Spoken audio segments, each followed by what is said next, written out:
অন্তর্বর্তীকালীন সরকারের প্রায় ১.৫ বছরের যাত্রায় এই মুহূর্তে সবচেয়ে আলোচিত এবং বিতর্কিত ইস্যু দেশের আইন শৃঙ্খলা পরিস্থিতি।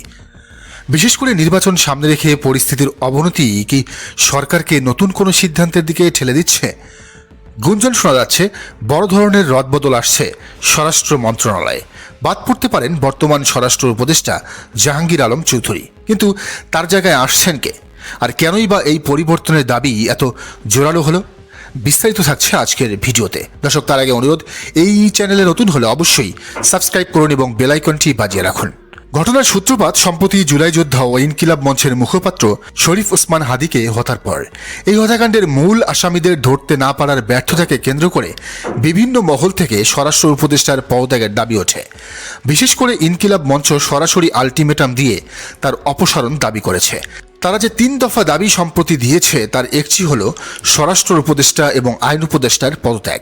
শুধু তাই নয়, সম্প্রতি এক সংবাদ সম্মেলনে সাংবাদিকদের প্রশ্নের জবাবে স্বরাষ্ট্র উপদেষ্টার আলু পেঁয়াজ সংক্রান্ত মন্তব্য নিয়ে সামাজিক যোগাযোগ মাধ্যমে ব্যাপক সমালোচনার সৃষ্টি হয়।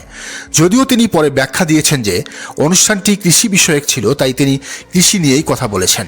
কিন্তু আইন শৃঙ্খলা পরিস্থিতির এই নাজুক অবস্থায় এমন মন্তব্য অনেকেই ইতিবাচক হিসেবে নেননি। আলোচনা এখন তুঙ্গে, যদি জাহাঙ্গীর আলম শেষমেশ পদত্যাগ করেন তাহলে কে হচ্ছেন পরবর্তী স্বরাষ্ট্র উপদেষ্টা? সচিবালয় এবং রাজনৈতিক অঙ্গনে জোর গুঞ্জন বর্তমান নিরাপত্তা উপদেষ্টা ডক্টর খলিলুর রহমানকে স্বরাষ্ট্র মন্ত্রণালয়ের নতুন দায়িত্ব দেয়া হতে পারে। দক্ষ এবং অভিজ্ঞ হিসেবে পরিচিত খলিলুর রহমান কি পারবেন বর্তমান অস্থিরতার সামাল দিতে? বাংলাদেশের অন্তর্বর্তীকালীন সরকারের সামনে এখন সবচেয়ে বড় চ্যালেঞ্জ একটি সুষ্ঠু নির্বাচন। কিন্তু ডক্টর খলিলুর রহমানকে স্বরাষ্ট্র উপদেষ্টা করার গুঞ্জন কি সরকার ও সেনাবাহিনীর দ্রুতকে আরও বাড়িয়ে দিচ্ছে? প্রশ্নটি সামনে এসেছে এজন্যই যে ডক্টর খলিলুর রহমান জাতীয় নিরাপত্তা উপদেষ্টা হওয়ার পর থেকেই সেনাবাহিনী ও সরকারের মধ্যে একটি অদৃশ্য দেয়ালের তৈরি হয়েছে।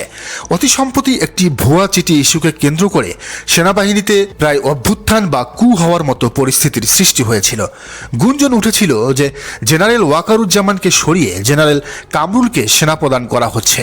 পরিস্থিতি এতটাই বেগতিক ছিল যে জেনারেল ওয়াকার জুনিয়র অফিসারদের কাছ থেকে বিদায় পর্যন্ত নিয়েছিলেন। যদিও পরে সরকার এটিকে গুজব বলে উড়িয়ে দেয়, কিন্তু সরকার ও সেনাবাহিনীর মধ্যকার সম্পর্ক এখন চরম হোস্টাইল বা শত্রুতামূলক।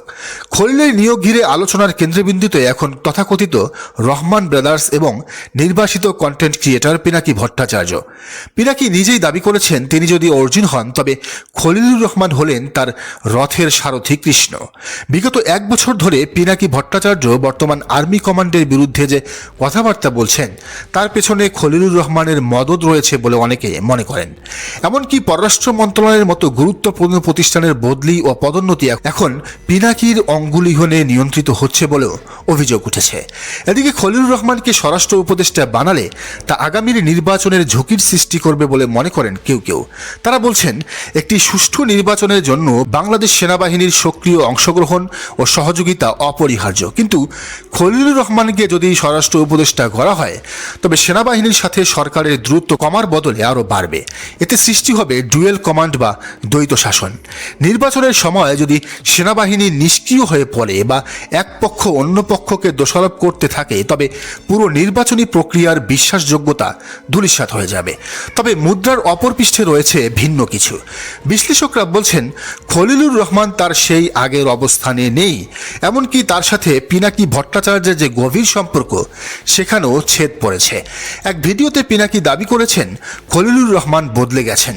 খলিলুর রহমান এখন বিএনপির তাবেদারি করছেন যাতে তাকে পরবর্তীতে তারেক রহমানের উপদেষ্টা বানানো হয়। যে বিএনপি কদিন আগেও খলিলুর রহমানের পদত্যাগ চেয়েছিল সেই বিএনপি এখন তার সবচেয়ে কাছের দল।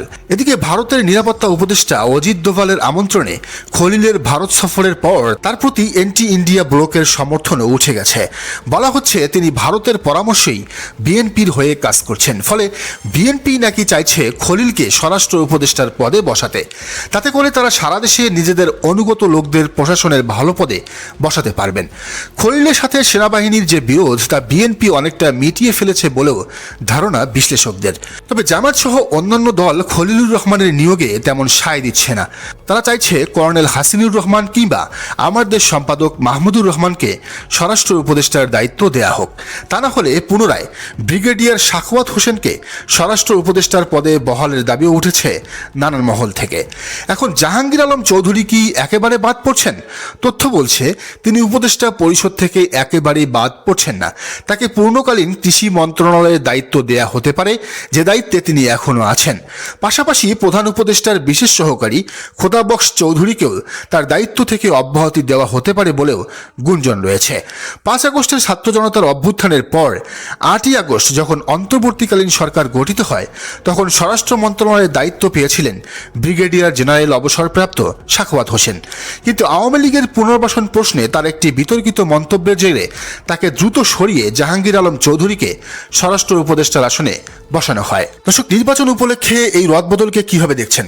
আপনি কাকে স্বরাষ্ট্র উপদেষ্টা হিসেবে দেখতে চান জানান কমেন্টের ঘরে। আর এই চ্যানেলে নতুন হলে অবশ্যই সাবস্ক্রাইব করে বেল আইকনটি বাজিয়ে রাখুন।